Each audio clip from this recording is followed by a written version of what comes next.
Star Camp Siesta 400 made by Dorema. This single point of inflation awning can be inflated from any of the main tubes and also deflated from all of the points. This awning benefits from a lovely independent door, but also has the options of footed bedroom annexes. The side panels of the awning have got ventilations, along with the front of the awning underneath the canopy that has a ventilation point. Once inside the awning, you benefit from a nice high ceiling. The air tube comes up and across and then fills through to another.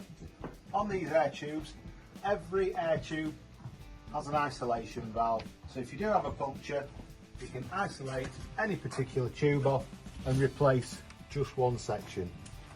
Inside the awning, the curtains are fitted with a nice plastic J rail, very easy to slide across. On the back of the awning, next to the caravan, it's got nice thick foam pads.